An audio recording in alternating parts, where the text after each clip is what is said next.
All right. Am I bright enough? I can do more bright lights as No, well. no, you look good. If you want to do more bright lights, you're more than welcome. I like the setup. It looks As long as you can see me, astronomical. it's good. Awesome to hear. Thank How's you. life? How's this the first thing, right? Obvious. How's everything been? Yeah, life's good. I'm in Phoenix, Arizona right now doing, Woo! yeah, it's nice and warm, a lot warmer than it is up there. Yeah, we just got our Arctic cold front just recently. I know, so crazy. Well, that's pretty lucky for you. So, yeah, you're down there for, you didn't finish the sentence. I'm here for rehab. Oh, yeah. Yeah, yeah, I'm Is rehabbing that for my, the, yeah, go ahead. yeah, I'm rehabbing my Achilles. I was playing volleyball in Denmark and uh, backpedaled a little bit wrong, something along those lines, and just let Sure. it go. How's, what's, yeah, what's recovery like? A lot of people don't do a lot with their Achilles. Obviously, it's a really important muscle in a lot of places. You know, it's Mhm. stabilizer. What's you learning stuff about it? Learning about just how to like to flex it, I guess. Yeah, yeah. So most of it's learning how to walk. I think this is. I haven't actually read any literature on this, but I think what happens is because you're in a cast for about 2.5 months Sure. with super limited mobility, and you're not able to walk. You weight bear at a certain point. What I think happens is that if you injure something and the muscle has enough time to atrophy at the same time, your your your brain is atrophying as well. So the motor Sure. neurons control that area. So there's this part of the motor cortex called the homunculus man, Sure. and you can look it up, and it's this really. I know it. I know what Yeah, you're okay, talking about okay, too. yeah, But whoever listens, sure. Yeah. yeah. So you can look it up, and obviously the hands, and it's the density of your motor receptors and your mechanoreceptors. And so I think what happens is that as the muscles atrophy, so do the neurons in your brain. So you literally forget how to walk, and it's the same. I've Of talked to course. people that break an ankle or something, and you have to Sure. learn how to walk again. So it's not just the physiological rehab, but it's also a psychological rehab of learning to walk again and pushing boundaries and where you're able to go with it, and flexibility, strengthening, and Yeah. rebuilding that neural pathway. So wild to think that because of the human knowledge that we've accumulated, that kind of pain that would happen to like a chimp or any other animal, they wouldn't know the first steps what to do. Yet we found a way. We realize that the brain functions that it probably like how at least what your theory would be is the brain deteriorates, and that would be what everyone would do. Like every animal would deteriorate, and they'd probably die because if that happened, they're kind of screwed, Mm-hmm. right? But we've actually found a way. I mean, that's so miraculous that not only have we found a way to kind of rehabilitate, but there even is a possibility to rehabilitate. Like Mm-hmm. there could have been a way, like water. What am I trying? How am I trying to equate it? The fact that the universe allows us to rehabilitate this thing is a pretty. It might not have been possible, right? So that's kind of cool that you can rehabilitate this, and we've got into the level of like life where you hopefully can rehabilitate to 90, 100% hopefully recovery. Yeah, it gets around 80. I would love to have 100. I've Sure, done I that. don't know. Yeah. Yeah, but that's Um, still pretty awesome, right? That's such a man. Humans are wild. I'm so grateful for modern science. If I were to surf Yeah, 500 years ago, I would, like, because I've done my other one, I just wouldn't be able to walk anymore. And that would be the yeah, reality of my life. And they can do it. So I've had them both surgically repaired because normally if you're an athlete, they'll yeah. throw you on the table and sew it all up for you. That's But awesome.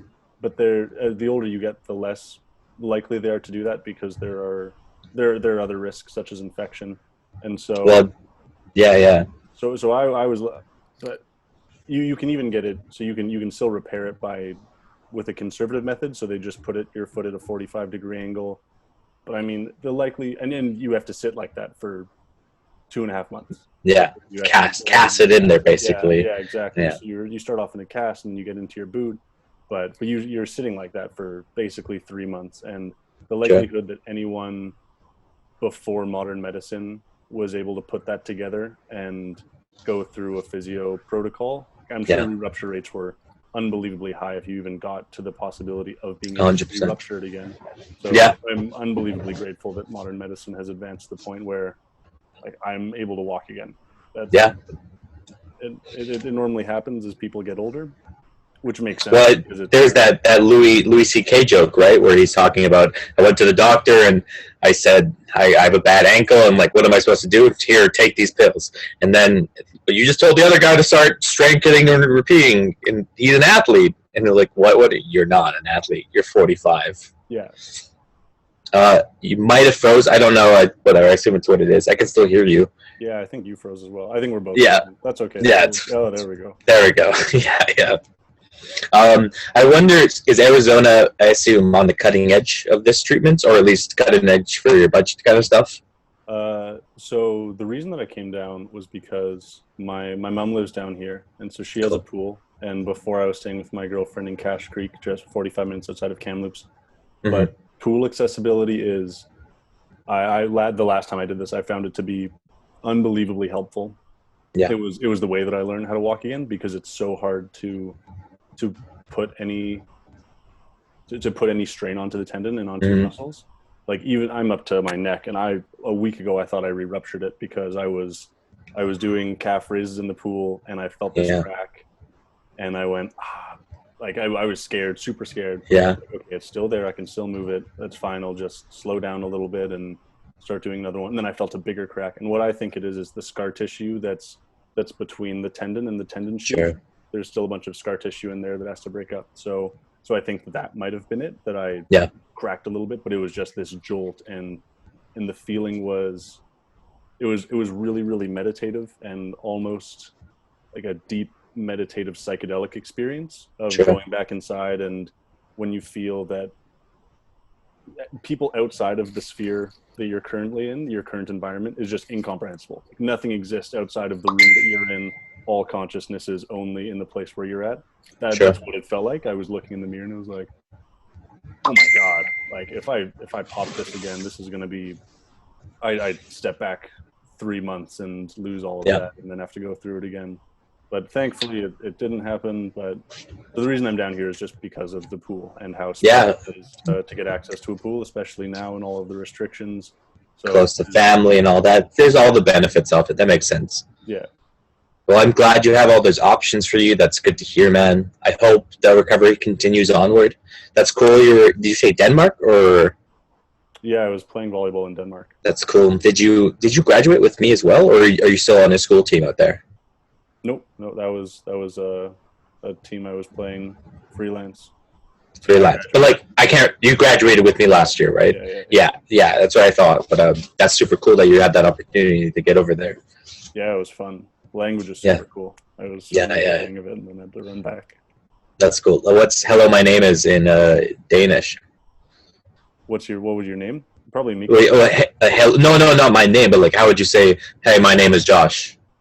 I assume that's a very basic one that you hopefully know. It is. I would say, "Hi, and I'm Josh."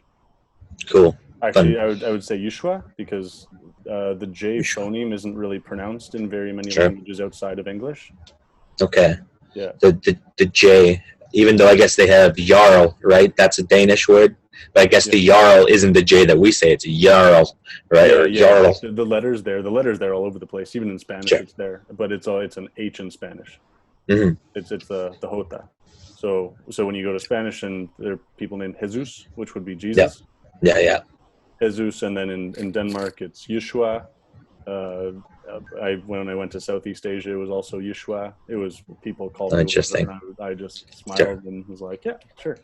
Yeah, man. Because I mean, can you say Wanatak's name or whatever, whoever, exactly. Right? No. Yeah. That's super cool.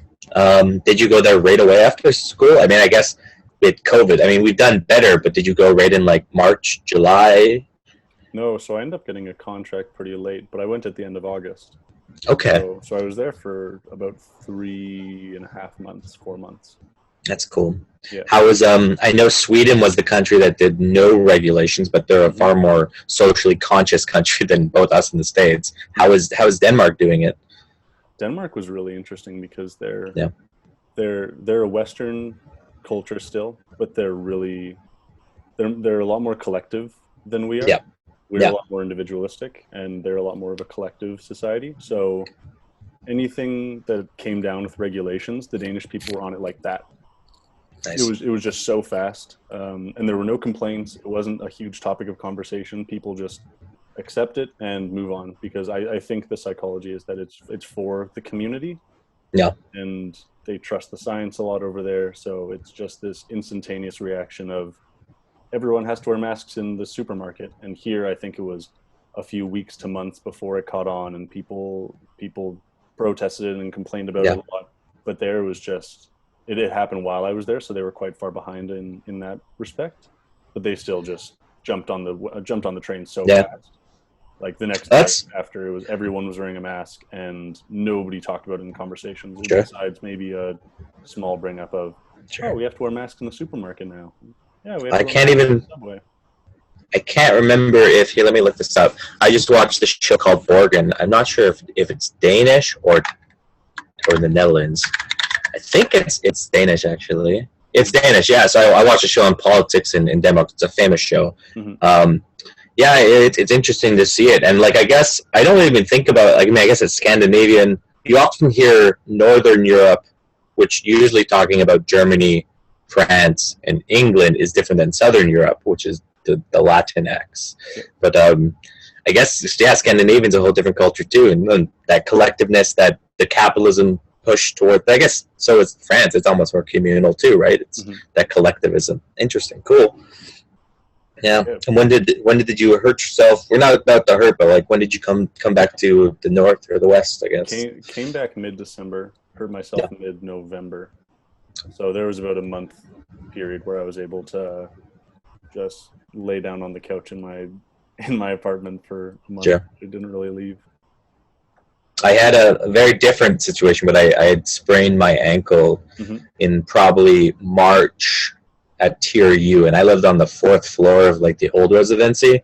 So I had like a good month just kind of like rolling my way out, looking over campus, and I know the whole feeling, like messaging people to come, hey, I can't move, do you want to come and say hi? I can't get down these stairs.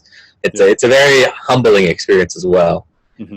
Especially like movement, right? Like you hurt your hand before? That was the last injury I recall, I shattered my pinky last year. Yeah, and that's the one I remember you having. But I guess it's a different kind of mobility, right? You're restructuring with your hand, but your life is different with your foot. Yeah. Once you're not able to walk anymore, there's so many things that just go completely out the window. Yeah. Especially because I was in a cast, and it was tight enough that if my foot got swollen, then it would push the limits of the cast, and my foot would hurt a lot. So I pretty much had to be with my foot on the couch consistently to keep it elevated, and it's also for healing. It's better all around. And so like I didn't leave my apartment for a month and a half. Did you have not in Cache Creek? Was your girlfriend with you in Denmark? She was in Denmark as well. Yeah, so she was able to. Yeah, she was super duper helpful and super duper supportive. Cool. Yeah. Is she Danish, or did you meet her before and she came with you or something? I don't know. I don't. Yeah. You met. The last I remembered, I don't think you're seeing anyone. Cool. That's super cool. Yeah. I'm sure her English is better than ours, and her Danish is better than yours. I was the translator while we were over there. Oh yeah. Okay. Cool. Her French is a lot better than mine, though. So. Oh, she speaks French as well. Yeah. Yeah. Well, I mean, I guess you're Denmark. They're all the Europeans, right? It's the benefits. Yeah. Have you thought about just on the topic of Europe? I'm strongly considering leaving Canada one day and moving to Europe, just to resound. What is any thoughts on that? Besides, like, family is one thing too, right? But it's more like, is there thoughts on that? Depends what you're into. I mean, Europe is such a conglomerate of cultures. Sure. And they kind of bleed into one another, but lots of the places are very patriotic, and they hold their culture really, really closely. It really depends on what you want to do. You can find anything there. You can find a lot of different subcultures there. So I think it's a good experience for people to go and see it and see the architecture, see the art. It's a just the world. It's a new lens of the reality, right? Yeah. And I think we could easily blend into there. Like I love Japan, but I think I'm too Western to ever even be like a I forgot the name they have for Japanese people who are not, or people living in Japan and aren't Japanese. I feel like I'm too much of a foreigner. But in Europe, I guess it is again, like you said, it's multiculturalism, right? There's multiple between cities, even between states. You can just be part of their other experiment of what is it, the stained glass, right? Being another picture part to making this multiculturalism. Yeah. Yeah, and travel there is so accessible, so you're able to move around the EU really, really quickly. They have really, really good rail and transit systems, and so moving around is fun, easy, relatively cheap. Yeah, that's cool. It's awesome. Well, I'm glad. I'm doing well. I just got off work, so that's nice. That closer shift, the morning rise, that was always fun. Obviously, what we've been talking about recently, I had some sleep issues, so that was a big bummer. I don't know if I told you, but it's in the last 12 months, I also had another one where I didn't sleep for 4 days, and that's the first time that ever had happened in my life, and I got kind of scared. So the fact that it was happening again when I messaged you was kind of like 2 times 1 year, never before. I'm like, oh shit, this is like, it wasn't debilitating, but it's kind of like a scary kind of feeling. Yeah, you obviously don't want that to snowball and become a thing. Yes. Yeah, I don't know how I could ever like normalize it in a real job. I'd really have to become an entrepreneur, because you can't, there's nowhere in the world you can, like, if you start getting weird sleep schedules like that, you're in a lot of issues. Yeah, it's tough to stay super productive while you're experiencing sleep deficits to that extent.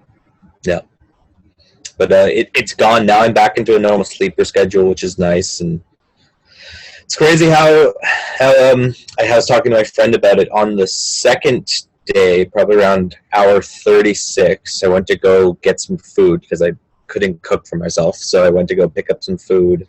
I'm just driving, and it felt like this weird, I said it to him, sad nirvana, where like I was really aware of my life. Like, it's my hometown I'm in, so like a lot of nostalgia, but also like everything's looked kind of surreal, and was like, this is life, I'm living it. One day this view will be different, I will be gone, I will be dust. This weirder, like, will I even get to observe this in the next stage? Is there the reincarnation path or whatever that? And like this weird, I am just this, and I'm driving, so it's like I'm this vessel driving and experiencing this, all of this as I'm picking up my fast food. And just this, but I'm like it's about my death and all this kind of like weird. And I didn't feel bad. I was kind of really accepting of it, but it was this weird. Yeah, it's just life, man. That's this weird. You're feeling weird. You're not sleeping, but whatever, man. If the worst that happens, you're dead. So whatever. Enjoy it. I wonder if sleep would drive you to that point, or the lack thereof, of having those thoughts, and because I think that happens quite often. That existential that people have, where you take a step back in perspective and go, whoa, I'm this body, I'm literally just meat, and I'm getting older, and it's nothing's turning around. The clock doesn't stop, and the clock doesn't go backwards. You can't turn it back at all.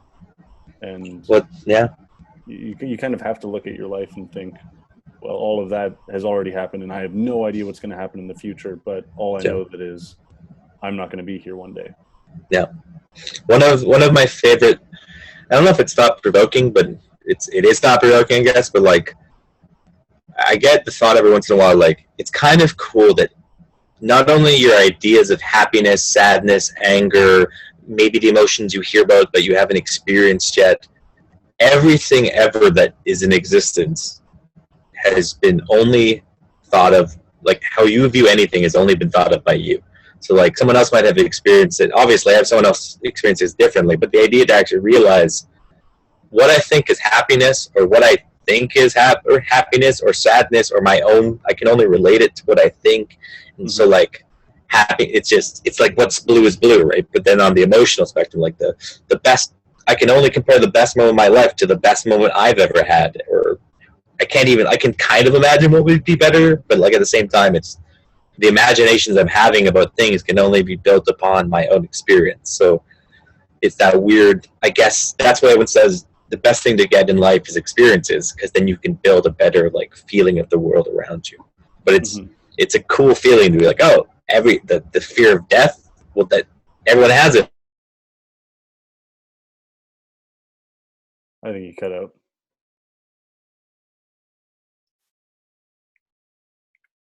I'm sure you're spinning gold. I can't hear you though.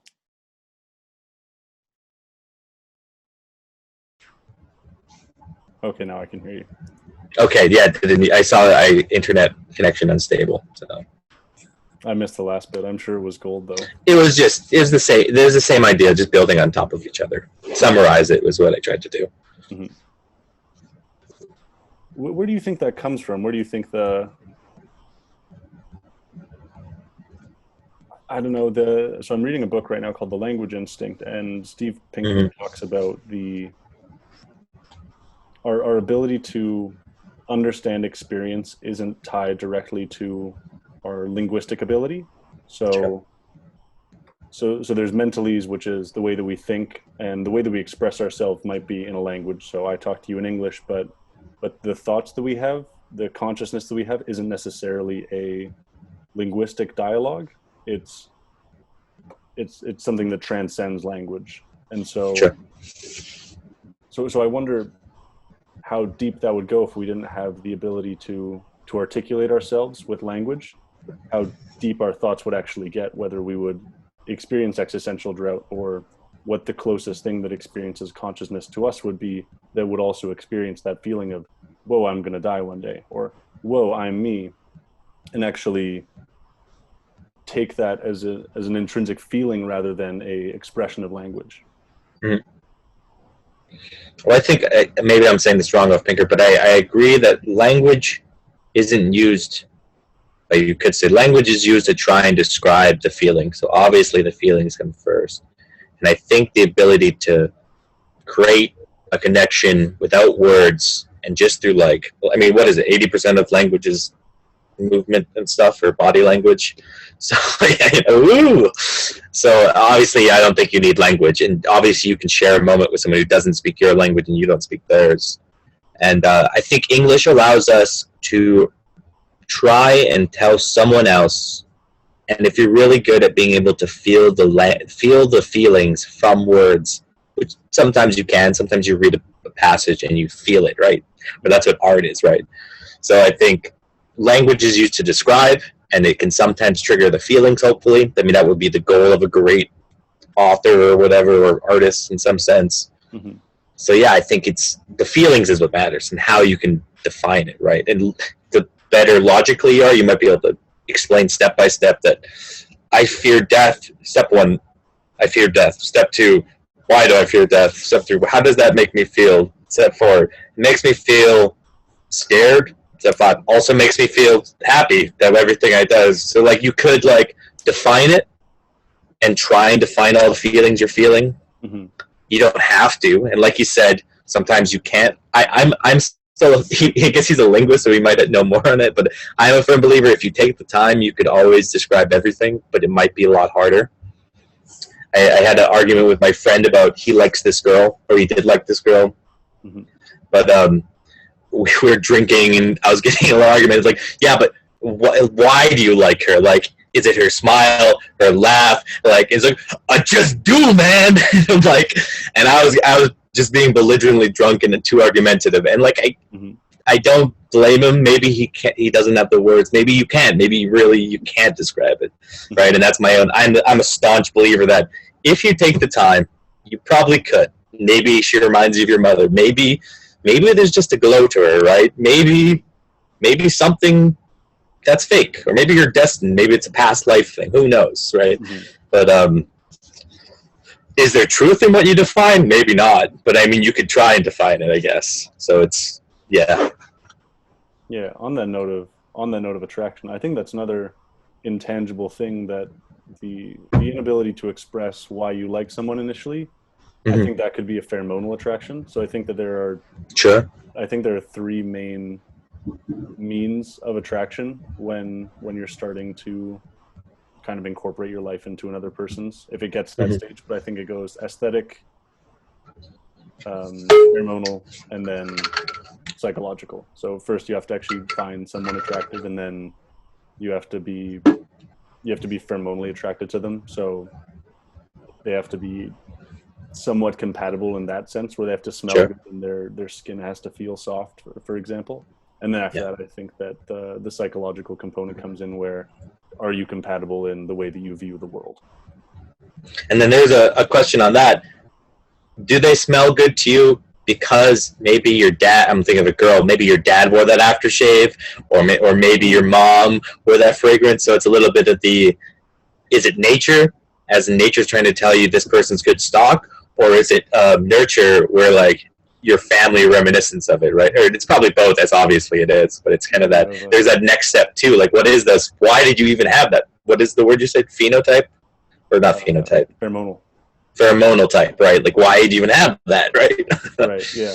Yeah, that's the goal of science, right? Just keep throwing why at it till you can't go any deeper. Yeah. I mean, it's gone pretty deep. It's Sure. crazy enough that we know the stuff that we do, and the fact that more research keeps coming out, it's not unpredictable, but it's just still amazing how much we know. Sure. We're building on top of that. Yeah, and we don't know anything. We know we've been rational man for what, 300 years, trying to start right. We had the ability to write down and collectively share things with paper and pen since the wood block 500 years ago, and luckily now the computer, where you can literally transfer stuff, and neural net eventually, and being able to truly like connect with Elon hasn't even come out yet. Like, we can't even like understand someone's experiences. I just put in like way too many godly hours into the new Cyberpunk game. Mm-hmm. And they have that. Do you know much about it? No, but I've kept up with it a decent Sure. amount. I don't really play video games, but I love to understand what's going on with video games. I tried my best to not. I got rid of my computer for months, and then I found a way to secretly play games in another way, but because it draws me back. But there's this thing called a brain dance, and it's kind of like, it's basically VR, and someone has an implant that records their sight, their smell, all the things you can kind of record, and it's even enhanced more than what a normal person can do because it's implanted, so obviously you can get all the stuff, but you get to experience whatever the other person is. Obviously Cyberpunk's dystopia, so there's like child killing and rapes and all that terrible, but there's also like, I think there's a scene where you go on like you're a kid and you go on like this Ferris wheel or something. So it's like, we can kind of imagine what it's like to be a kid, but imagine getting that full pheromone, just the rush of emotions and all the chemicals because you're doing this thing. Like, we can't do that. We can theorize it, but we can't even truly understand someone else because we don't even know the spike of happiness is 70%. That's even too statistically, but you can't feel that, right? You can imagine they're feeling happy or whatever they're feeling.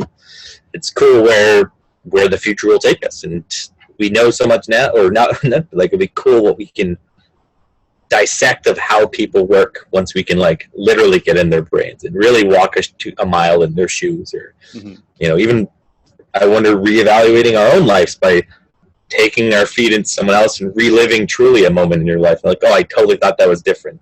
Yeah, well, that's an interesting thing, and how our memories change so much over time, because the more you think about, like, as you think about a memory, you're altering it. Yeah. So the most unaltered memory is something that you haven't remembered. Yeah.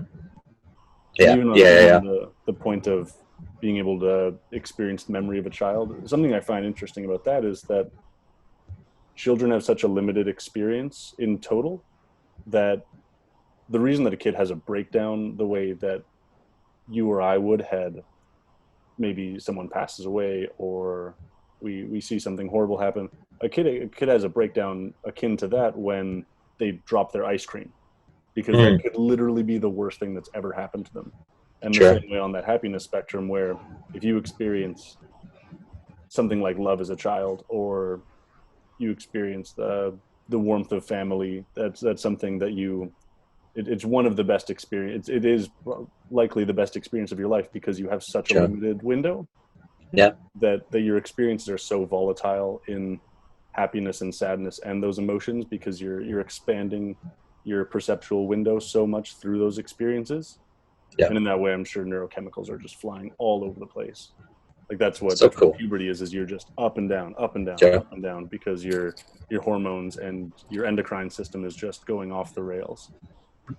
And I wonder what, like, the maybe you'll know it. I wonder why are we doing that? Is it like to try and record more experiences in that or I know we're growing, so that's happening.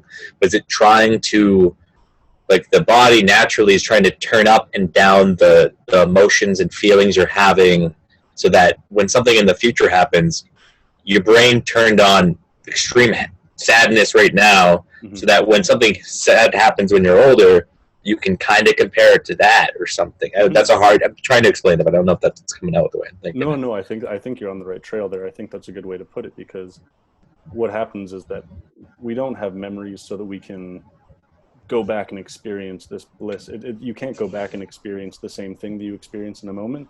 Well, the reason we have memories so that we can learn from things. So once you experience that, so it goes on both sides of the spectrum, where if you experience something horrible, that actually increases your capacity to experience horrible things in the future. And hopefully you don't top that off too often, and hopefully you don't get to that end of the spectrum all the time. But it does help us to let something horrible happens to you. So for me, it was, I can just speak from personal experience, rupturing my Achilles, and I've had a interesting life. So so things happen to me, and I can just totally brush it off the back. And it's this, I believe it's this epigenetic change that as we're evolving, so genes aren't born into us 100%. So we do have the capability to change our genetics as we go on through our lives. And that's epigenetic. So, what's his name? Something Huberman. It's a common last name. Yeah. He's a psychologist from Stanford, and he talks a lot about do you know who David Goggins is? Yes, I do. Yeah. So it's this David Goggins philosophy of experiencing the most painful thing you can, so that increases your capacity to experience painful things in the future. And in guy. Yeah. And in that way, you're not as prone to breaking down under that load. And that comes back to this Jungian idea of bear the heaviest weight that you can without collapsing underneath it. And then you'll be able to bear that weight more effortlessly in the future. And even that'll make you stronger, and you'll be able to bear that weight going forward. And then on the other side of the spectrum, where it's happiness, if you experience absolute bliss and happiness, then you're more prone to seek those things out in the future. So we get in a little bit of trouble there as humans, because we really enjoy to seek that out, and maybe through more unnatural means, natural being also relative, because like a drug can be natural, but we seek it out over and over and over again because it hits this dopamine release, and that's when we become addicts. But on a base level, our neural circuitry was developed so that we can continuously seek out that happiness, because that should mean that we're doing something right. And even it's Andrew Huberman too, by the way. When I see his face, I know him too. What is it saying? Drugs, and then even an interesting way, this on topic of drugs, but also there's the Vancouver guy dealing with the heroin crisis. Do you know, he's a psychologist or social worker too, real famous. But he talks about, and now we know this better, at least through what's happened in Vancouver, is people become addicted to drugs like heroin and stuff is because they're utterly lonely or something, right? Like that kind of theory. So it's like, so I guess the brain also knows, hopefully, that even, I wonder if they've gone deep enough that those people get hooked on drugs have no love at all, but then if they did have no love at all and they're reaching to drugs to fill that void, does the brain automatically still know that what it's doing is looking for true happiness, like love, friendship, all that? Or like, because I guess it could, right? Like you could still have your past generations already DNA coded of, look, you've never had love in your whole life, but your grandfather did, so we know what it's like. And you might never have had it, and you're reaching to drugs because you're looking for that feeling, and you don't know what that feeling is because you've never experienced it. But luckily, we as your body did experience it. We can't talk, so we can't tell you this is what you're looking for, And the drugs make you feel like it's what you're looking for, but what you're looking for is this. We can't help you. So we have to help you. Other humans have to help you because we know that's what you're looking for. Mm-hmm. Or at least now we do, because that's a newer study, right? The last 10 years, I think it's become more commonplace. So I think the study you're referring to is they basically... It's not the rat one. The rat one was disproven, and he's an actual guy, or supposedly disproven, and this guy's been testing it off of like his actual work in Vancouver. I don't remember his name. Let's see if I can find him. Heroin psychologist, Vancouver. I don't know if this will find him. He's super famous. Like he's got a very gaunt face. No, I can't find him. Doesn't matter. One day I'll remember it. Maybe people hearing us will be able to know what it is. But. Yeah, you'll have to send it to me when you do remember. Yeah. But yeah, I think the fewer pillars that people have to fall back on, the more likely you are to stumble into something. I'm getting a drink. I can still hear you though. Okay. So the fewer pillars that we have to fall back onto when we are in those droughts of... Yeah, I'll restart that. So like we as humans, I think community is probably the biggest thing that you could ask for in terms of having a consistent stream of what some would call happiness. Like if you have a really, really good friend base that's super supportive, then it makes it a lot easier to do other things. But some people rely on work, some people rely on athletics. It's a community. They're both community. They are. I mean, you can do them by yourself though, but I think community is the underlying factor that could also draw us to those things. But the quicker those things fall apart, I think it's easier to fall back onto drugs. And I think that was a huge part of the Vietnam War, was that people came back and they didn't have anything. I don't think the government took very good care of the Vietnam War veterans, and people were over there doing heroin. But then there's this tricky thing of people didn't really come back and start shooting up heroin instantly. But then there was this huge opium epidemic because people didn't have a community to fall back onto, because they came back with PTSD, and then it's very, very difficult to work if you have PTSD and have a stable life if you're experiencing that. So I think there's this. Yeah, I really do think that a lot of it's community with drug abuse, and there's someone in Texas right now. I saw a clip of him a while ago, but he was starting up this basically tiny homes community. Cool. With where he got like 500 tiny home shipping containers where they're allowing homeless people to go and live there as long as they're staying clean. And the biggest thing that keeps people in check is generally community. So you get super messed up and start walking around with your pants off, then people come and check up on you, and you're not just alone screaming into the night air. Sure. So I think that is probably the best way. And I mean, even it's the same thing with AA and lots of other addiction communities where you're trying to get off of something. It starts with community. Yeah. The pillars, as you said it, the pillars of community, or the pillars, or you could even say foundation might work better, because I mean, I guess pillars are used as foundation, so it's necessary, right? I don't know when I started to really care about, both having female friends as well, but the support of a masculine friend group, being able to talk about feelings with people openly and honestly, and just like I've got it great, right? But I still think it's so important to be open about these things, right? And it's I'm glad that the movement is happening, right? I assume I think it's a feminist movement that allowed for the openness of male emotions and stuff, which is really awesome, and just the ability to I'm with you 100%. Yeah, I find that interesting because throughout my life, I've had a really good base friend group where I haven't had a lot of friends, but I've had all of the friends that I've had. There's just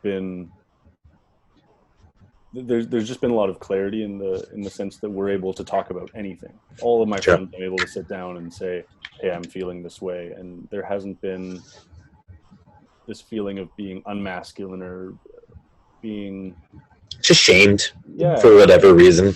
so it's weird to see that happen. Mm-hmm. Like why would your internal emotions, especially in a tight friend group, why would your internal emotions ever be brought into question, whether you're being too emotional or Mm. I find that strange. And it's hard. Like I know for a fact I'm better, but I'm an asshole for sure. I've been an asshole to my friends groups to question you. What I'm at my list. Not that I know I'm growing, which is always good to see. Um, it's always so funny. Like we all see these things of humans that we wish we can improve. Like one of the ones, ironically, is why maybe douchey. I consider myself really compassionate. Like I try to like be there for other people, even if they're doing the wrong thing. Like it's a weird, it's like compassion, just like the community. If you're not compassionate to this person messing up, or even just like literally, like maybe I'm being or someone I know is being an asshole. Like I know I'm being an asshole. So like, this what's going on with him? That's his whatever. Who knows, right? Like, not seem like don't worry about him, but like try and like understand him. You know, maybe your friend goes off on a tangent and like just hating people or some shit. I'm like, yeah, I get you. That sucks. You know, fuck. You know, we're all in this shitty situation. We all got our flaws for sure. We all got our flaws. It's and someone else has some different number thing they could say. I'm saying compassion because that's one that comes in my head a lot. But like, yeah, we're humans and we're flawed, right? We're all trying to be like Jesus if that's your book of choice or whatever.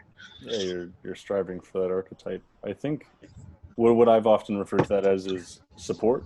There are lots of times that people do things that I don't like. Like really, really close friends of mine will do things that I'm not particularly a fan of. Yeah. As long as it doesn't step over a really strong moral line for me, I'll support them, even if I don't agree with it. If I think that they're doing the wrong thing, that's my personal opinion. But I'll always support my friends, unless it gets to some really, really crazy stuff where I go, I think you're stepping over a line, and I'm fine with calling my friends out on that. But for the most part, I'm more than if your friend, I don't remember I think it's Plato's Republic, but would you give your friend a weapon that he asked you to hold so he could kill his wife? And like, I think the answer is you're not supposed to give your friend a weapon to kill his wife, right? Because like, it's the right thing to do. But at the same time, maybe the wrong thing to do would just be forsake your friend. Maybe it's try and get him help. And like you're saying, the crossing the line, and I'm sure you do this as well, you try and get them help to the level of where if they're so obstinate, you can't lead a horse to the water, right? But even if your friend wanted to kill somebody, or maybe your friend did kill somebody, maybe you try and be like, man, maybe the best thing, we should turn you in. I know that sounds shit. You know, man, I don't like what you did. That's fucking fucked up. But, you know, I support you in the fact that let's see what we can do to redeem you into whatever capacity after killing someone is. Like, in cold blood, like, I might kill someone in the army I'm joining. But it's a different situation, right? Like, not all murder is murder, ironically. But yeah, I think you'd have that too. But I'm sure that question, right? Like, yeah, you're stepping over these bounds. So how do I find a way to like hopefully lead you to the right way, or just step off too? Because sometimes you don't have to deal with toxic people. So it's a weird line. It is. I think that everyone has to be able to go through life with a moral relativism. Sure. Yeah, you got to define your own line, 100%. Yeah, and I mean that's Nietzsche's whole point is the line between good and evil is something that's completely relative to each person, and the way that he saw was that people following this paradigm of good and evil, it was something that was constructed for them, but they had the ability to create their own morals. Sure. And I mean, I think that's right to an extent. I don't think that's completely right. I don't think that you can. I think that's Beyond Good and Evil, is it not? I skimmed that book because it was I skimmed it. Like, I listened to it, and that's a hard book to listen to. Like, I think that's a read book. Some books are read books. I can read some academic books by listening to them, and I can get through it. But that book and a couple others are, you got to read it line by line. Yeah, I tried to listen to it, and couldn't at all. Yeah, no, it's like, really, it's dense. It's dense. It's like you can listen to the Bible and you get the main story because it's built like a good story. Mm-hmm. But Beyond Good and Evil is not a good story because it's badly written. Germans aren't the best. Like, the German writing isn't always the best for storytelling, let alone German philosophers. And I know Nietzsche's not a Kantian, but like that kind of rhetoric of German philosophy is also a bitch to like. Yeah. It's not really as story driven as maybe a Western or other. Not that Germany's not the West, but like an English or maybe French even. So yeah, I mean, I know Sartre is good to hear. I've heard. I haven't listened to any Sartre. Like the thing with Nietzsche is that it's a series of points. And yeah. Each point, there are some pages of Beyond Good and Evil and a few of his other books that I've read just over and over and over and over, and it's I don't think that I could listen to it. I normally listen to things sped up because I find it people speak a little bit too slowly for audiobooks. Sure. I normally do fiction stuff when I do audiobooks. I'm doing Game of Thrones right now, but I do feel like a lot of I don't think that I could do philosophy audiobooks. I love being able to read them, and with Nietzsche, there's just this constant feeling of whoa, that it really changes the way that you see things. But I thought that his idea on moral relativism was super pungent because you see other people that have different moral philosophies than you, and you have to understand that those people, the line of good and evil for them is much, much different for yours. And his main point is that so many people fall into this cultural good and evil, and he refers to those people as rabbits, basically, that they're all just kind of doing their own thing, but to understand. Even parrots would be better. They're just parroting their background. I won't throw names out. But I had a professor once say he went to a conference in Iran, and there was this. It was a UN place. It was like a UN. I think it was. It must. There's something where other countries that wouldn't have been seen with Iran was with Iran, and they were talking about how the U.S.'s methods of torture are wrong. Our methods of torture are humane. and like the whole talk, that was the big one, but they're talking about torture was one of the broad topics, and like, as we're saying, it's relativism, right? And like, that torture, no. This torture, it's okay. It's halal or whatever, I guess their choice of it would be. And it's just, again, that's exactly what it is. The fact that they're just so, it's funny. It's a funny statement. Mm-hmm. And you said you're going into the military now?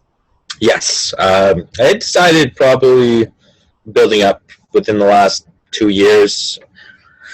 I don't know exactly what I want to do with my whole life. I have ideas, and I think something along the intelligence firm of my own design would be something along the way. So I thought the military might be a cool way to... I had a list, I lost it somewhere, but like 8 key points of what the military will help me on my future goals and kind of give me a little bit more buffer space into getting into I know where I want to go, at least I know a period of my life in like my 40s, I know where I want to be. I don't really know how to get there going into my 30s. So maybe the 8 years in the military will get me those steps, networking, body shape, a little cash flow, new discipline, possibly more school money, yada, yada. This is like a decent amount of things to get me down that route. Yeah, I've heard that the military is a really unbelievable way of developing conscientiousness, and like you said, that discipline where you have this regime and you have to follow it, and you're part of this community. And I've heard a lot of people go through the military and really enjoy their experience and learn a lot from it. It's harder than I thought. Like the key categories I've had to work on. Like I got back in May, and my goals were research, nutrition, exercise, weight training, jogging, then move into researching the military itself, and then researching the things that get into the military. And like, by the time I researched enough to like create a meal plan, understand flex ons, flex offs, ability to understand how the motions are moving, and like I wrote 140 pages. So like I got a book of stuff that like I know my body a lot better than I did before. And I didn't start working out till like September, and now I'm like, it's slow, and it's, as you know, as an athlete, I'm a fit guy, but I'm like slow. It takes a long time to get in shape. My running is. I guess I can't compare to you now because you got the ankle, but like I can't yeah, walk yet. yeah. But I'm a slow jogger. I'm sure you might know a number, but I'm a 6-minute kilometer, and I need to get to a 4:20. That's a pretty big shave off, and that's like, and then like I need to be able to do 20 push-ups easily, and I'm like, I can do 20 now, but it hurts, and like my shoulder hurts and stuff, and like it's debilitating. And like there's this thing called the Canadian Forces Aptitude Test, and it's like some of it's basic problem solving you learned in high school, like Sally speaks French, Lisa speaks French or speaks Spanish, blah blah blah. Can you see who doesn't speak this? Or actual someone buys a loaf of bread at $3 and 50% off here, and then like I'm struggling. I got this free test online, and I'm getting like 67 to 80%, and they don't tell you how well you have to do on the test to get the job you want, but like it's like, oh my gosh, I'm getting crushed by this grade 10 math, and that's what it is, right? But you have to get into it, but it's ironically demoralizing and kind of stressful. Like, man, what if I don't get into this? Now it's been almost a year since I've been home, and it's probably going to take another year to even like get the next step in rolling. It's a slow process, even the bureaucratic with COVID. So it's like, oh, what if I wasted all this time and all these kind of thoughts coming along with it? So you're essentially doing an IQ test then. It's probably an IQ test. It definitely, there's parts of it that are, I've done IQ tests. There's IQ test portions of it. It definitely is an IQ test. Yeah. Well, it's an aptitude test, as they call it, right? Yeah. Lots of, I think it's illegal to give an IQ test as a corporation, but I think that's becoming more of a thing in the hiring process. But I know that that's a thing for the military. What is it? In Vietnam, there was a platoon called the McNamara something. It was there was this sergeant or officer, and he had his platoon called the McNamara something. His name was McNamara, and so he took the bottom portion of the IQ distribution and put them all together, and like friendly fire went up significantly. All of these things went up significantly that you obviously wouldn't want from a military platoon. Sure. I think they ended up distributing them throughout like kitchens and all of these areas where it wasn't detrimental and spaced people out enough. But now you have to have a certain IQ to join the U.S. military. I think it's around 87.5. Well, I'm sure if you fail this CFAT, which people do, I'm sure that's their technical IQ. As you say, it's an IQ. They might not say that out loud, but that is, if you can't pass this to a level, And I think it's percentile based on how many people are applying, and you need to get a certain percent. Infantry, I would imagine 40% of the tests you have to do well on. Like, it's not even to 50, I imagine. And like intelligences sounds like it's in the 80s to 90s, and logistics, which is the other job I'm looking for, is I bet you 70 to 90%. Logistics is less than intelligence officer, but you got to hit the mark, right? No, it's IQ is pretty stable over time. So, I wonder, is it stable over time if you don't try and?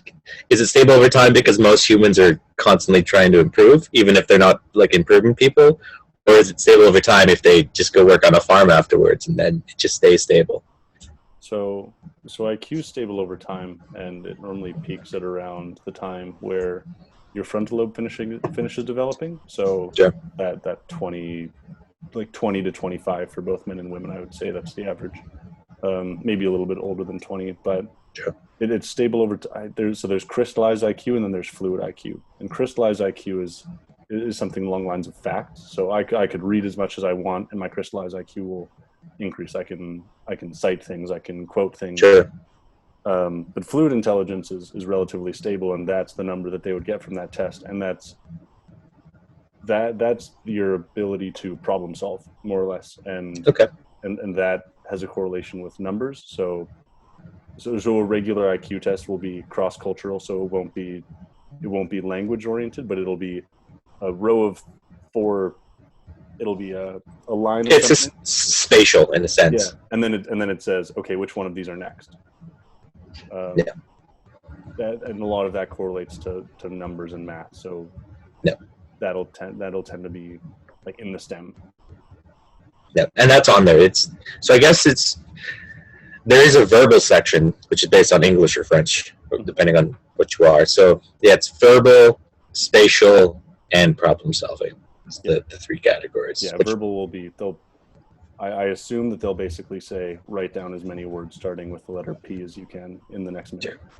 But luckily, it's actually it's all multiple choice, 4 questions for the whole thing. Killer. And yeah, I'm getting better at it. Like I had some issues with spatial when I first started. My problem solving was good, and then as I did more, my spatial got better, and my problem solving started to sink. So I don't think that's correlated, but it's funny that I got better at one thing, and the other thing just kind of slopped. Yeah. So no. I think you're gonna do great. I think you're gonna. Yeah. I'm not. I mean, I'm worried about it, but I'm not. It's more like everyone's worried about their future in a certain way. But I'm pretty confident in it because I'm confident of who I am. I know what I can do. Yeah, I think you're going to do great. I think it's good to not look too far through your own hubris and think that you're totally going to nail it. I think everyone has that a little bit intrinsically. IQ test scares out of me. I cannot take an IQ test. Sure. Yeah. I think it's the idea that it's so you can only take the CFAT 3 times in your career in the military. You can redo it if you mess up on the first time, I think, and I don't know if you can redo it again if you mess up twice. I don't know. I've heard that. So I mean, I guess you could technically do it 4 times if you mess up. But yeah, I think there's the stress of like, man, if I don't do this right, even if I fuck up because I do stupid, like a lot of the problem solving issues I've noticed is I mess up where I shouldn't mess up. Like sometimes it's like, oh, bro, I know 25. I added 25 and it's 20. Why did I do that? You know? Yeah. So like, oh, my entire 8-year plan that I have is fucked up. If I mess up at 20 and 25, I gotta figure this out. Yeah. You know? So that's the weight of it. It's not like I'm smart enough to get the jobs I want. I know that. Not in like I'm too like again, not the hubris level, but like it's grade 10 math. Yeah, but I have to not trip up on myself in this period of stress. I had something else I was going to say that I was latching off to. I forget what it was. It's about Nathan, like Paisley. Paisley? I don't know. Yeah. He says hi. I talked to him just after. Yeah. Well, I thought about you, and then I thought about Nathan. So because I was thanking him that I got to know you, which has been what it is, and it's cool how like friendship bonds just connect, right? And yeah, he's a good guy. You should reach out and say hi to him because he's doing well, but it's also like figuring out that adult life, right? Yeah. How did you meet Nathan? Was it just a rec? I think just through volleyball. I think mutual volleyball friends. We just ended up at the same party and sparked it. Yeah, that's pretty cool. Yeah, just relation forming is such a it's such an interesting thing. Have you been able to have you gone to Arizona before and you have friends down there besides your family or no? Hey? No. I know one girl down here, and we're good enough friends that we can hang out once while I'm down here. Sure. But not good enough friends that we like hang out a few times or hang out consistently. So I pretty much just dive into my books when I'm down here, and cool. I do lots of outdoor stuff. I try to garden and exercise, but How are you finding that in a way it's a little isolationist, but also it's COVID and also the mobility is an issue. How are you juggling that? How are you I think that as long as I have my own space, I'm able to I'm quite introverted. Sure. When I was younger, I thought that I was really extroverted. I think I was really extroverted when I was younger, and then got jaded. Yeah. The last time I ruptured my Achilles, I found it really difficult to talk to people because it was always the same conversation. So I ended up just hanging out with a few of my really close, tight friends, and it was also a thing of I wasn't spending as much time with the team, so there wasn't as much of a connection with my really, really close friends on the team. And I had a friend, Randy, who was going through a similar thing where he had just finished his university career, and Same Randy. I know. I assumed they would have went to go play. Yeah. Cool. So he had just finished his playing career, and I had just finished. I was taking the year off, so him and I were going through something similar, and we became the support network for each other, Cool. and we were both into the same. We had both just started reading Jung, and he was a big philosophy guy, so he gave me a ton of stuff to read. I gave him a ton of stuff to read, and he would come over and we would watch a movie, and it would take 4 hours to watch a movie because we would halfway through the movie we would pause it, or at any point we would just pause it and go and brew some tea and talk about the themes, and would psychoanalyze the movie. So him and I had this really good relationship, and in that I became more and more connected with myself. I found that being alone enabled me. I got super into writing. I would just burn through journals, and I would read and write and just spend a ton of time by myself, because I found that my personal progress, the way that I experienced self-gratitude and self-fulfillment was by learning and being able to learn generally, and learn more about myself, learn more about my environment. And so through that experience, I became more and more introverted, I think. And now I'm really in the middle. Like I think that I'm truly an ambivert, where occasionally I'll crave social connection, and I love going and hanging out with people. I find it so much fun to sit down and talk to people, and that's kind of why I'm getting back into the podcasting game. It's actually funny because several people in a row asked me within like a week or two if I wanted to do a podcast, and I was like, I think this is whatever a sign is. I think that this is a sign to kind of do a season 2. So this is something that I've been enjoying, and the universe coming at you, right? It's coming at you. Open the door, you can close it. It's up to you. Yeah. So that's my experience of being alone, is that I really enjoy it because I have all of this time for self-development.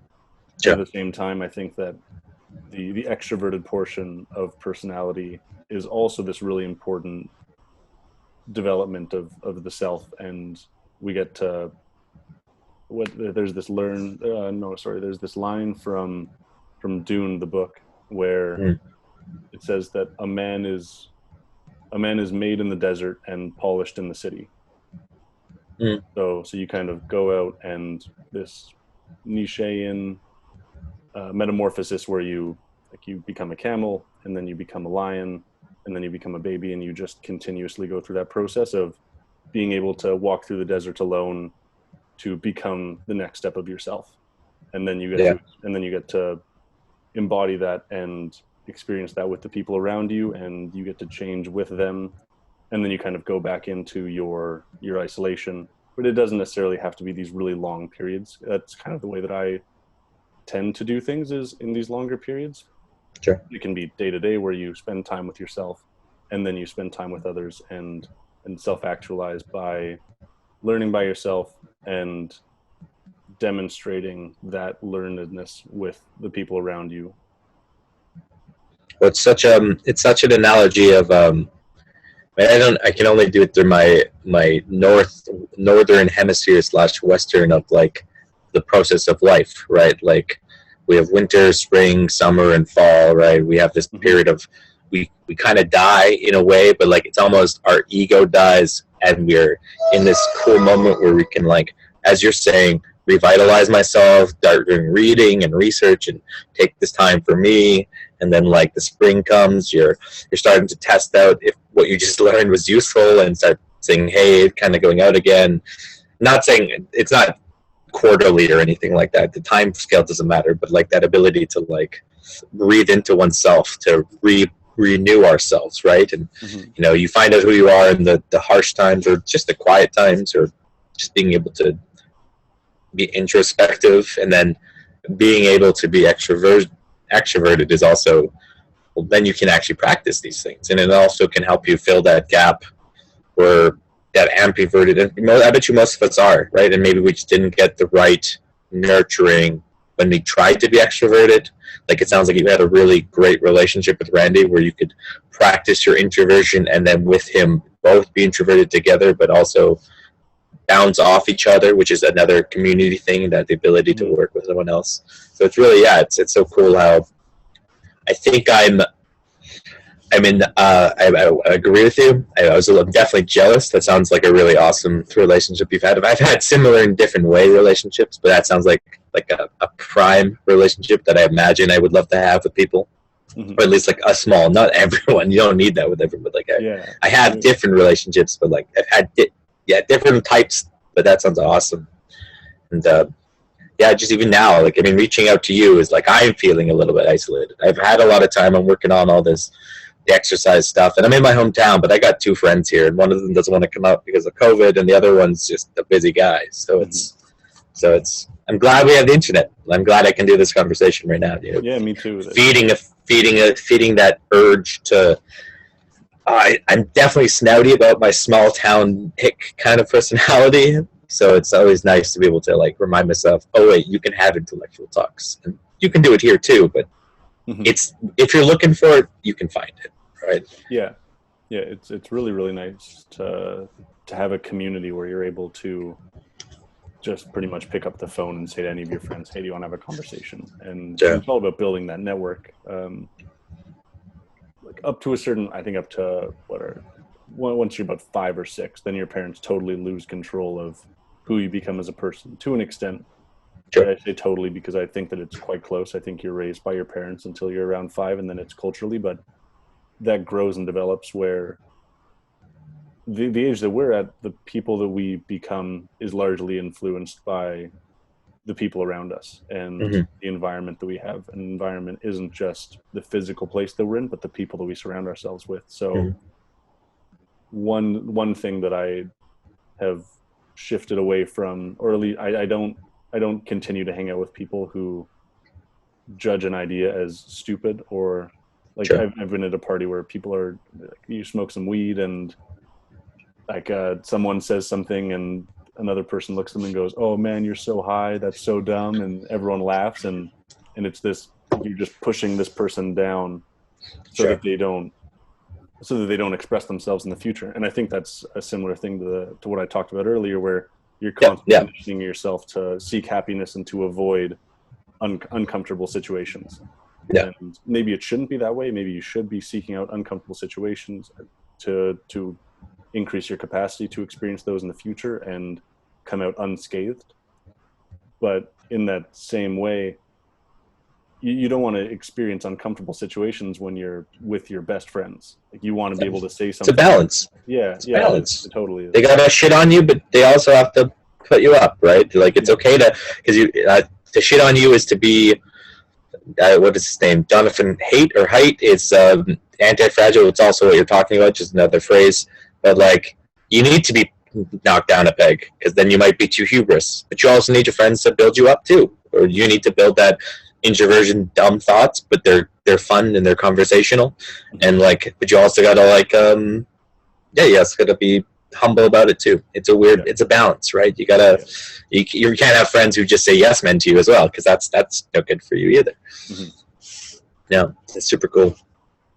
Yeah, awesome, So, man. what's it like being in a small town during COVID? What the liquor store I work at, it's mostly the same regulars. At the beginning, over the summer, people were like, no masks and like these fucking masks and stuff. And then we have a local kid I knew from high school who's like a big influencer in the Kelowna anti-masker movement. Like he's a Hmm. big name in it. So it's always funny to see like a lot of people support him, and there's like that secret undertone of people like they're taking our freedom and Hmm. stuff. I just want to go out and drink and party and stuff. So and I get it. I know where they're coming from too, and I understand their fears and their kind of thoughts on it. It's always just funny to see. Yeah, it's life's kind of actually just normal. I don't think it looks that much different beside the masks. Like there's just as much traffic. I find still live. People are still walking. I think people are on edge about it, but they're kind of not. Yeah, It's interesting that silent majority, sure, like especially being in the States. I've found that people are hesitant to disclose their political views sure. if they are Republican, and I think that's just created this huge silent majority undertone where the majority of things that you see throughout social media are are more democratic and liberal for Sure. those who don't. I wouldn't put the democratic with liberal, but I mean, I know what you mean. Sure. I mean, democratic's just more of a liberal perspective, but sure. But a lot of the views that we see now are a lot more liberal, sure, because people aren't willing to express democratic values. Mm. But I do think that there's a huge silent majority, and yeah.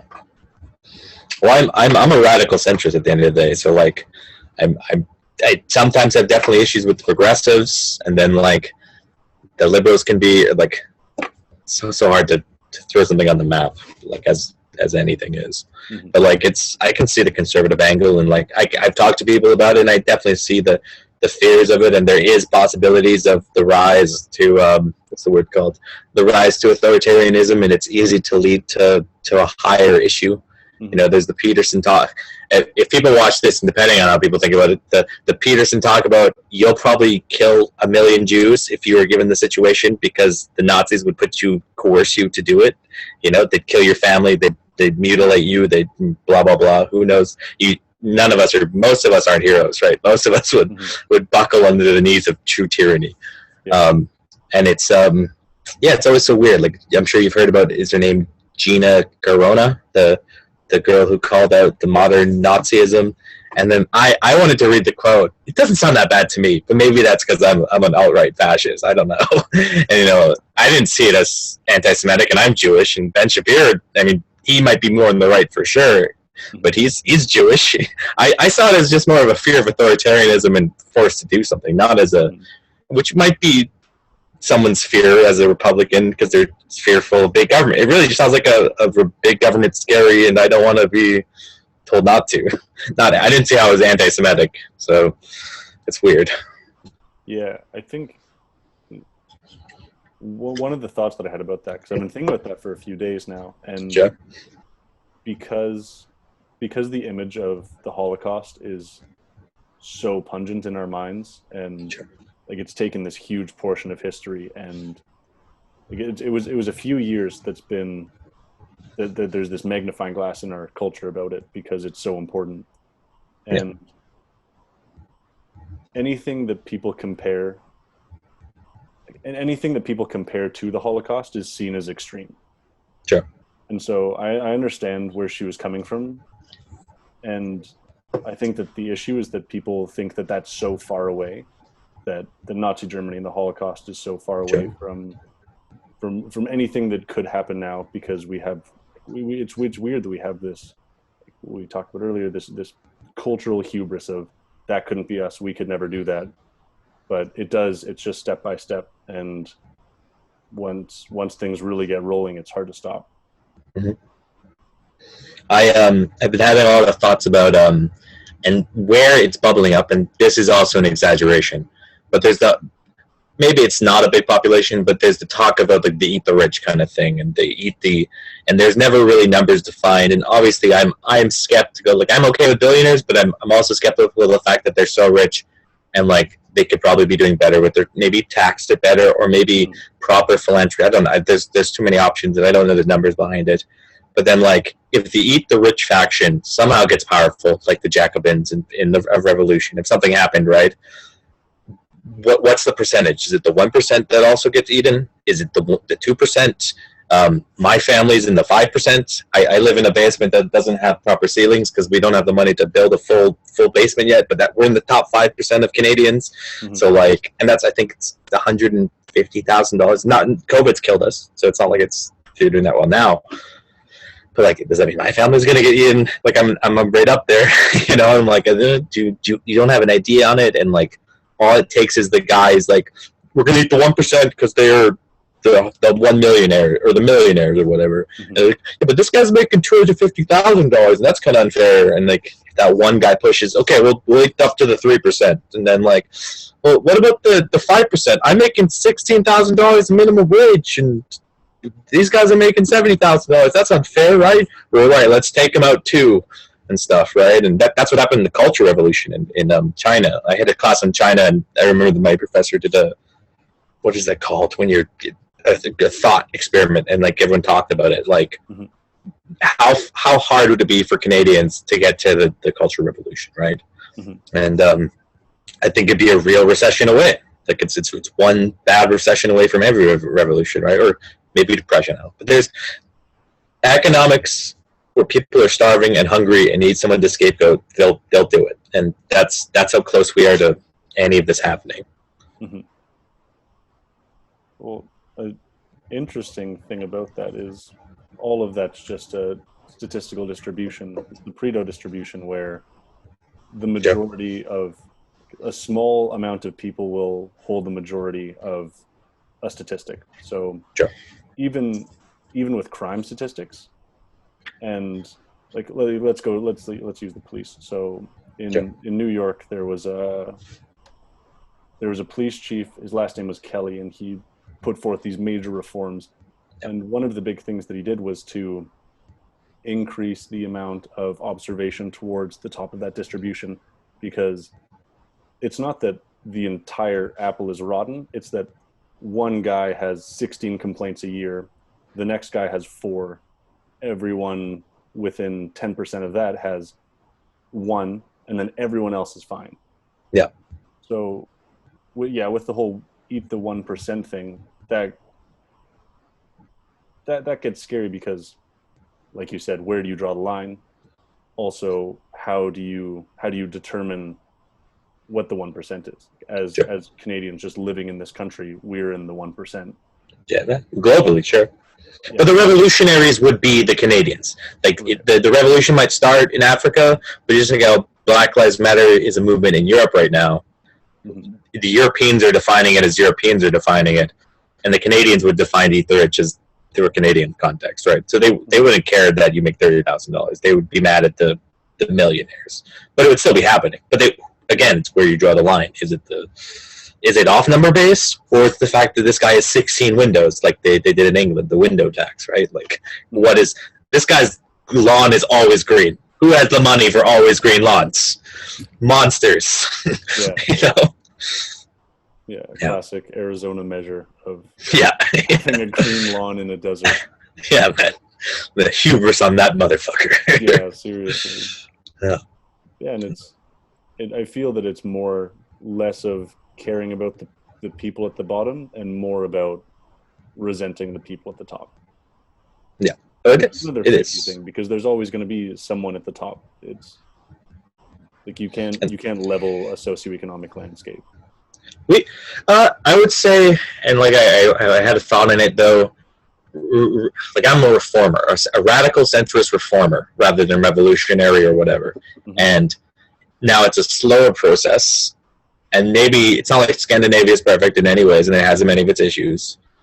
But there are ways you can curtail parts of society to ensure a better distribution, not equitable, not a equal opportunity, whatever the bad one is. I was mix them up. Equitable, but you can make what you want.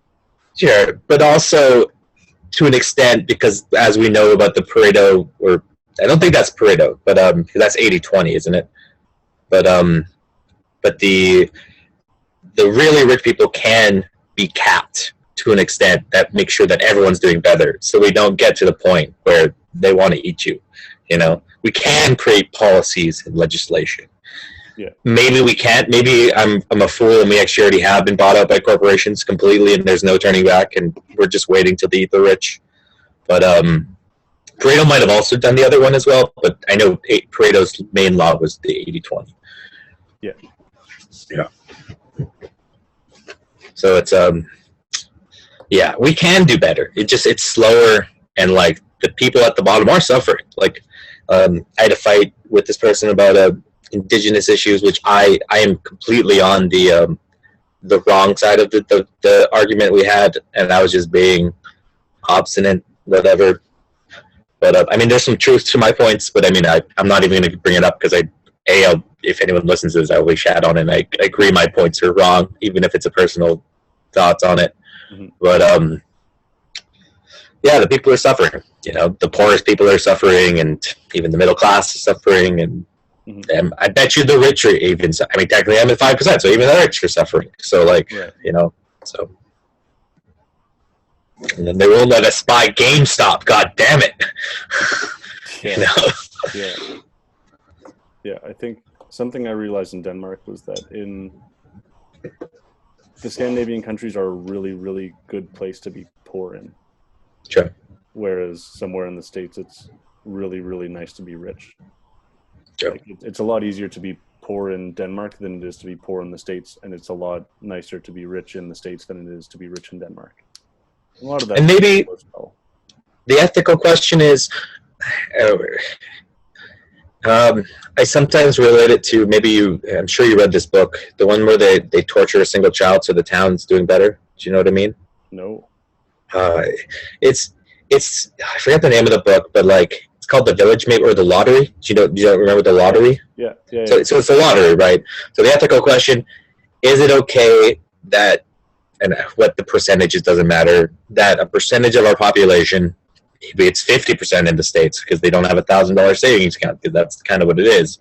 Yeah. But maybe that top 1% is producing enough vaccines, research, blah, blah, blah, that's technically helping the other 7 billion. I don't know if that's happening, but I mean, It's a lottery question. It sucks that the 50% of the Americans are suffering and then the really rich are doing really, really well, but are they producing enough per capita for the rest of the globe? I don't know.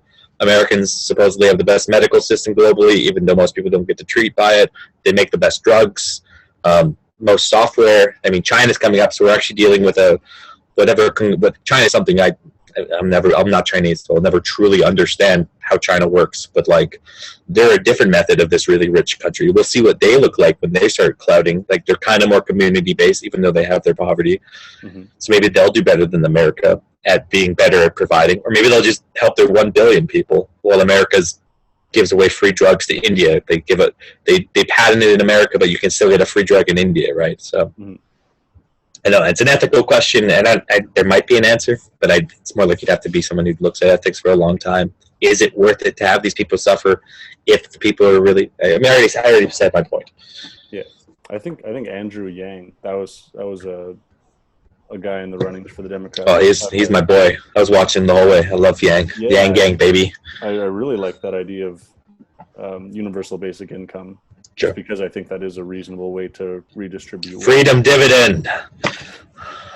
Yeah. Yeah, Yang was a good one, man. I hope that idea catches more and more. Well, he'll. I think he's. I don't know if he's still in the lead, but at least he's been ballooning, and he's running for the mayor of New York City, right? That's what he's doing right now. Yeah. So, and I doubt Michael Bloomberg is going to run again because he's been there for so long. So, and it might be good for Yang if he's a young guy. I think he's early. No, he's got 11-year-old kids, I think. Oh, does he? And I would say mid-40s, maybe 50. 46, yeah. I didn't think he was that old. Hey, man, Asians don't crack, right? Or whatever. I don't know. Not to be racist. In the best way, right? Yeah. But, he's a young guy. Yeah. Well, he's full of energy, and he's an entrepreneur, right? He's got that vigor, right? Yeah. And let me get this off. I'm going to look at him too long. But yeah, man, make America think harder, right? And that's we'll see how well he does. Maybe getting some experience being a mayor of the largest metropolitan of America will help him be better at president if he runs. He says he wants to. Maybe he'll be a mayor and he'll hate it and he'll never come back. Who knows? Yeah. But I mean, yeah, man, it's the more experience we get along our travels, hopefully we can solve the complexity of America. Yeah, and I don't think he could solve the complexity of America. I don't think anyone can solve the complexity of anything. It takes a lot of things, right? Yeah, everything is infinitely complex, and something the size of America is it's just so big. It's tough to see an America that's perfectly solved. It's the greatest experiment in freedom I've ever seen. Yeah. Well, I think that's an optimistic way to end out. I think we've been probably an hour and a half here or something. Yeah, it looks that way. Yeah, it's been a great conversation, man. I've really enjoyed it. Yeah, man. Thanks for doing this. This was sweet. Yeah. I really appreciate it. You keep me up to date on how your recovery is doing, man. Know that I'm thinking thoughts, prayers, good positive vibes. I'm giving it all to you, man. Thanks. So Man. is everyone. Hopefully watches. Yeah, man. Lots of love, man. It's been a pleasure getting to know you. Yeah, love you, brother. Talk to you later. Do I have to end first? Well, I'll let you. I don't know what I'm doing on Zoom, so I'll let you do it, and I'll just wait it out. Yeah. Okay. Bye. Bye.